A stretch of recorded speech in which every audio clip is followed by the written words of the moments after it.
ناظرین، جب میں آ رہا تھا یہ پروگرام ریکارڈ کروانے کے لیے تو بے تحاشا اشتہار لگے ہوئے تھے زونگ کے، جس میں 4G کنیکٹیوٹی کا ذکر کیا گیا تھا۔ اب 3G پہلے آیا اور پھر 4G آ گیا۔ 3G کی آپ کو کیا ضرورت تھی؟ 4G کی کیا آپ کو ضرورت ہے؟ کیا آپ اپنی ضروریات کے تحت ایڈوانس ٹیکنالوجی کی طرف جا رہے ہیں، یا ٹیکنالوجی ایک زندہ چیز ہے اور وہ تو آگے جاتی جا رہی ہے اور آپ کو اسے اڈاپٹ کرنا پڑے گا؟ مائیکل فلن کا یہ خیال ہے کہ ٹیکنالوجی اور اس کی شیئر کوانٹٹی اور ایملیس کوالٹی جو ہے وہ تو چلتی رہے گی، وہ کوئی زندہ چیز ہے۔ اور مزے کی بات یہ ہے کہ پیڈاگوجی کے اندر جو ریفارمز ہوئی ہیں یا جو نئی تھیریز لوگوں نے ڈسکور کی ہیں، سوچنے کے، لرن کرنے کے، سمجھنے کے، ڈیپ لرننگ کے، ان کو اسسٹ کیسے کیا جائے، ان کو فیسیلیٹیٹ کیسے کیا جائے، اس کے بارے میں جو کام ہوا ہے وہ ہمیشہ پیچھے رہ جاتا ہے، ٹیکنالوجی آگے نکل جاتی ہے۔ تو یہ خاص طور پہ رول آف ٹیکنالوجی، ہمارے کورس کا نام ہے role of technology in education. Education کے اندر ہم اسے کہاں استعمال کریں، ہر روز ہم اس کے پیچھے رہ جاتے ہیں۔ آج کی ٹیکنالوجی کو اگر میں آپ کو ہم بیٹھ کے ایک طریقہ نکال لیں کہ پیڈاگوجی کس طرح سے چینج کی جائے آج کی ٹیکنالوجی کو، کل ٹیکنالوجی دوبارہ تبدیل ہو جاتی ہے۔ تو یہ جو کورس ہے یہ آپ کو یہ نہیں بتائے گا کہ آج کی ٹیکنالوجی کے لیے آپ کو کیا کرنا ہے، کون سی پیڈاگوجی استعمال کرنی ہے۔ آپ کو فلیکسیبل بنانے کی کوشش کرے گا، آپ کو اوپن مائنڈیڈ بنانے کی کوشش کرے گا کہ آپ کل کی ٹیکنالوجی اور پرسوں کی ٹیکنالوجی اور اس کے بعد کی ٹیکنالوجی کے لیے خود سے سوچ سکیں کہ مجھے پیڈاگوجی کو کیسے ایڈجسٹ کرنا ہے۔ مائیکل فلن کا یہ خیال ہے کہ ہم ایک بہت ہی تبدیل ہوتے ہوئے دنیا کے اندر رہ رہے ہیں اس وقت، جہاں پہ شروع میں تبدیلیاں بہت آہستہ آہستہ آتی تھیں، اب تبدیلیاں بہت تیزی کے ساتھ آ رہی ہیں۔ میں نے آپ کو بتایا کہ میرا بیٹا جب اس کی طبیعت خراب ہوتی تھی، آج سے 30-35 سال پرانی بات ہے، تو مجھے ٹیلی فون کرنے کے لیے گھر سے اٹھ کر ڈپارٹمنٹ جانا پڑتا تھا، وہاں ایک بندے سے کہنا پڑتا تھا کہ مجھے کنیکشن گلبرگ کا ملا کے دو، وہ گلبرگ کی ایکسچینج میں جا کے وہ کنیکشن ملا کے دیتا تھا۔ آج یہ سارا کچھ 1130 IBM، اس وقت کوئی امریکہ میں مڈل کلاس کا بندہ یا اپر مڈل کلاس کا بندہ بھی افورڈ نہیں کر سکتا تھا۔ آج کمپیوٹر ہر کسی کے پاس ہے۔ تو ہمیں اس چینجنگ ورلڈ کے ساتھ، چینجنگ ریئلٹیز کے ساتھ اپنے کو ڈھالنا پڑے گا۔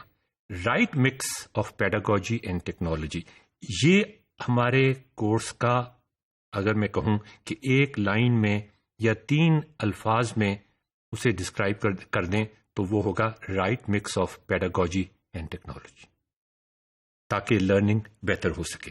پہلے پروفیسرز کا کیا خیال ہوا ہوتا تھا، پہلے اسکول ٹیچرز کا کیا خیال ہوتا تھا، کالج ٹیچرز کا کیا خیال ہوتا تھا کہ یہ کانٹینٹ ہے، کتاب میں دیا ہوا یہ کانٹینٹ، آپ آ کے کسی طریقے سے وہ پڑھ دیں اور کوئی پرابلم سالو کر دیں۔ It does not make sense. اگر یہی کچھ اسکول کا مقصد ہے تو پھر ٹیپ ریکارڈر بھی استعمال کیا جا سکتا ہے۔ وہ کیا چیز ہے جس کو ہم سمجھنا کہتے ہیں؟ سننے میں اور سمجھنے میں بہت فرق ہے، اور اس فرق کو ہم کیسے کم کر سکتے ہیں ٹیکنالوجی کے ذریعے سے، یہی ہمارے کورس کا سارا مقصد ہے۔ اس کے بعد یہ ہوا کہ ٹیکنالوجی نے ترقی کی، میں اب ذرا بھی پاس میں جا کے بتا رہا ہوں۔ کانٹینٹ ڈیزائنر تو ہمارے پاس پہلے بھی تھے، فزکس والا فزکس پڑھاتا ہے، کیمسٹری والا کیمسٹری پڑھاتا ہے، کمپیوٹر سائنس والا کمپیوٹر سائنس پڑھاتا ہے، انگلش والا انگلش پڑھاتا ہے۔ اب ہمارے پاس پیڈاگوجی کے ایکسپرٹس بھی آ گئے اور ہمارے پاس ٹیکنالوجی کے ایکسپرٹس بھی آ گئے۔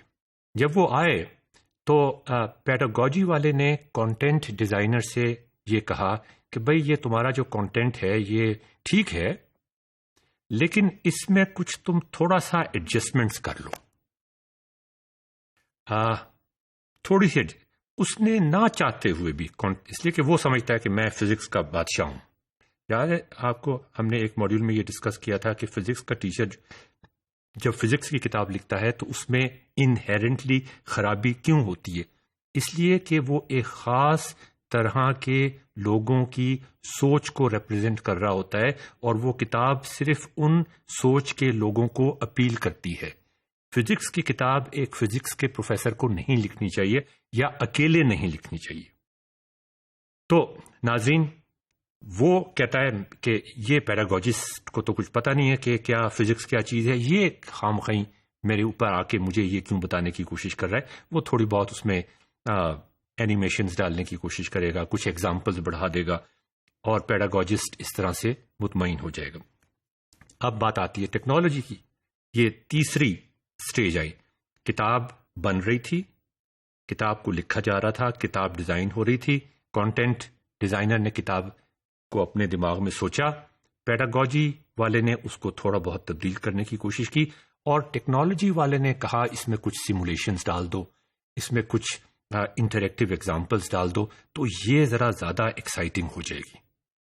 تو یہ ماڈل ڈیولپ ہوا آہستہ آہستہ، جس میں آپ سلائڈ پہ دیکھیں کانٹینٹ کا بڑا ہیوی پورشن ہے، وہ کانٹینٹ والا بڑا ہیوی بندہ ہے. اس کے بعد پیڈاگوجی والا تھوڑا سا اس کے اوپر پیڈاگوجی کی ہم نے میک اپ کر دیا، اور اس کے اوپر ہم نے تھوڑی سی ٹیکنالوجی کی لیئر بھی لگا دی. اور اب ہم نے کہا کہ یہ جو انسٹرکشن ہم اب دیں گے بچوں کو، یہ کانٹینٹ بھی ہے اس میں غالباً وہ پیڈاگوجی جو اس کانٹینٹ کے لیے ضروری ہے وہ بھی ہے، اور اس میں ٹیکنالوجی بھی بیچ میں آ گئی ہے ہیلپ کرنے کے لیے، لرننگ کے لیے. یہ وہ چیز ہے جو ہونا شروع ہوئی، پاکستان میں آج کل ہو رہی ہے، لیکن یہ نہیں ہونی چاہیے. یہ کیوں نہیں ہونی چاہیے، اور اس کے بدلے کیا چیز ہونی چاہیے، اس کی بجائے کیا چیز ہونی چاہیے، یہ آپ کو اگلے ماڈیول میں بتاتے ہیں.